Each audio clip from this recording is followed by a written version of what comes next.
অবশ্যই পৃথিবীতে যারা অপচয় করে এরা শয়তানের ভাই।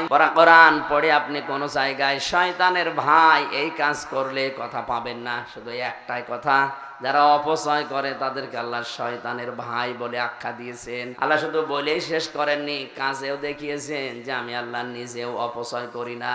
এই যে আশপাশে অনেকেই বিড়ি খেয়ে বেড়াচ্ছে, এটা অপচয় না? ওই যে বিড়ি যে খাচ্ছে এদিকে তাকাচ্ছে।